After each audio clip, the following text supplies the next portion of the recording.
Hello and welcome back to another OmniHeroes video. In this video, we're just going to go through some news, and that's on the Discord. So if you're not joined up to the Discord, you get all of the news early, and you get a lot of good stuff. As you can see, we've got a lot of descriptions, the patch notes, the day 3, day 2, and then finally this day 1 information here. So what I want to do, bear with me.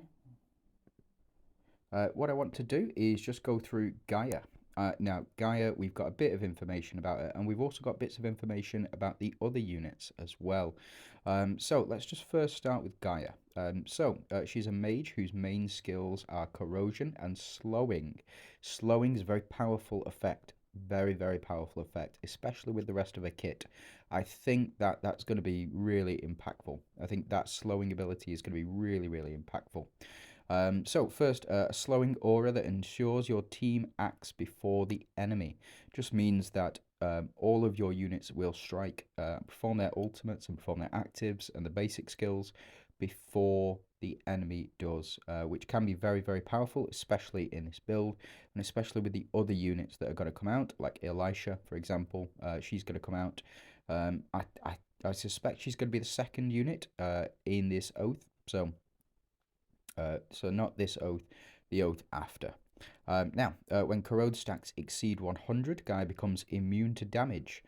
Pair her with allies that quickly stack corrode to maintain this immunity. So, I've discussed in a previous video about corrode stacks and how currently the maximum that you can obtain is 75 total corrode stacks. And that's because you apply 15 per enemy, and that totals up to unless there's 6 enemies. For example, if there's a summoner on the team, on the enemy team, you can get up to, 90? 90 stacks of corrode, but you can't reach 100 yet. So I think one of her main abilities has got to increase that corrode stack limit. Doesn't say it here, but I suspect that is the case. Now, Gaia increases damage boost by 10% and damage reduction by 0.6% per corrode stack. With high stack counts, corrode-based teams will become extremely powerful. That is correct. So, increased damage boost by 10% per corrode stack. So if there's 100, that goes up to 1,000%. So Gaia increases damage boost.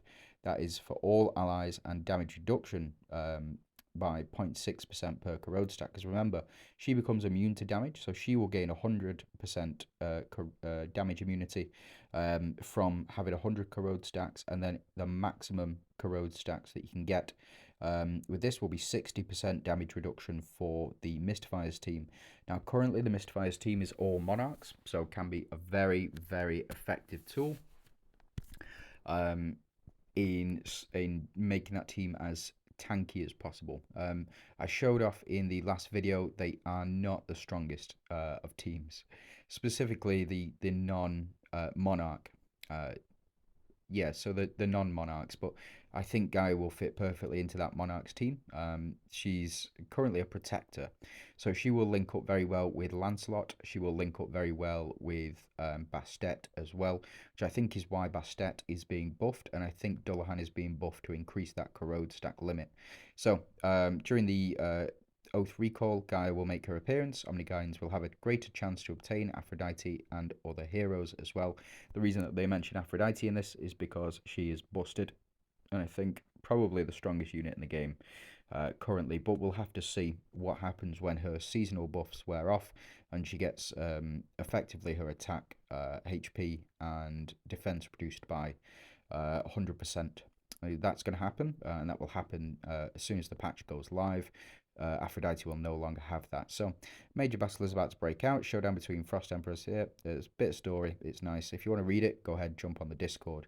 Now, this here is effectively her full set. So you might have seen this as a thumbnail.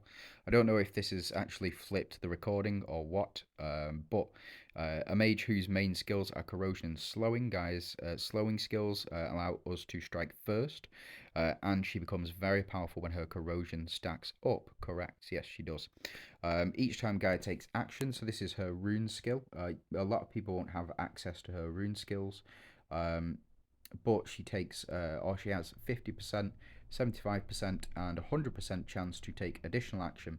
This effect can only trigger once per round. That's absolutely fine with me.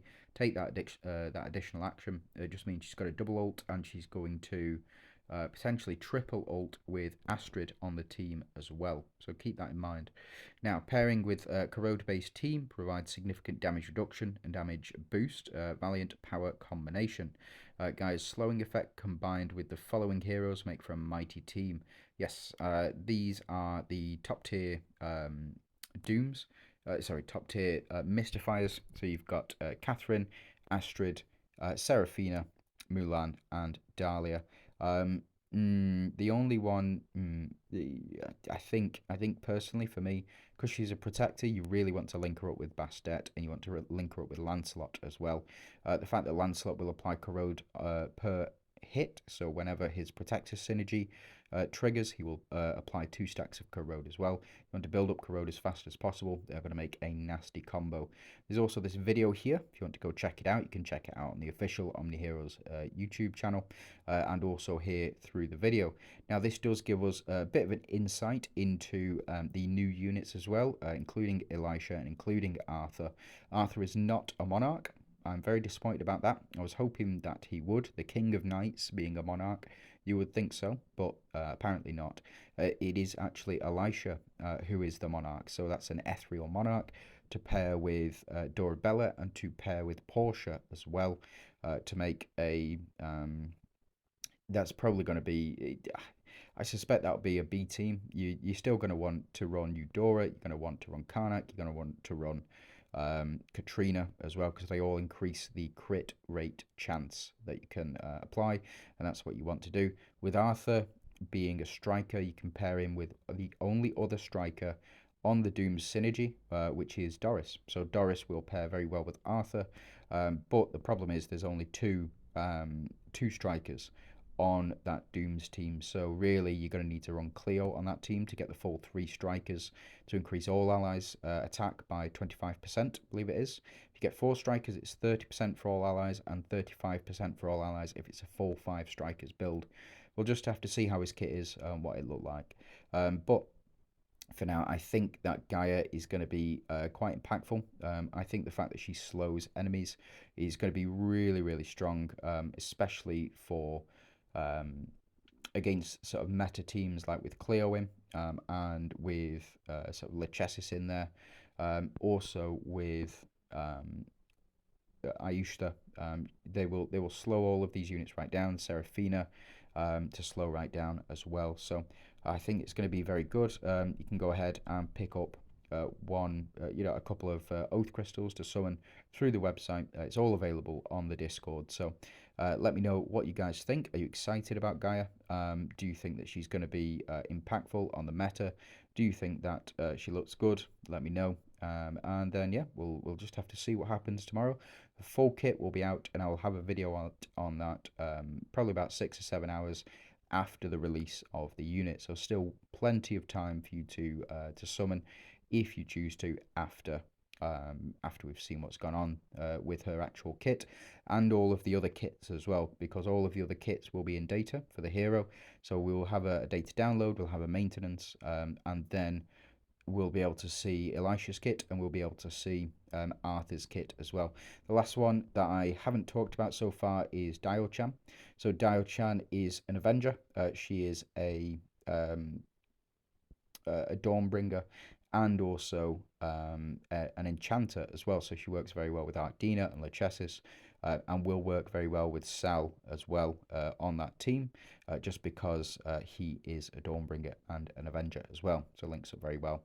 Other than that, we've got no real other additional information. Again, go ahead, check this video out. It is pretty sweet, and it does tell you a lot about the new units as well. So thanks very much for watching. Do hope you have a fantastic day, and I will catch you tomorrow.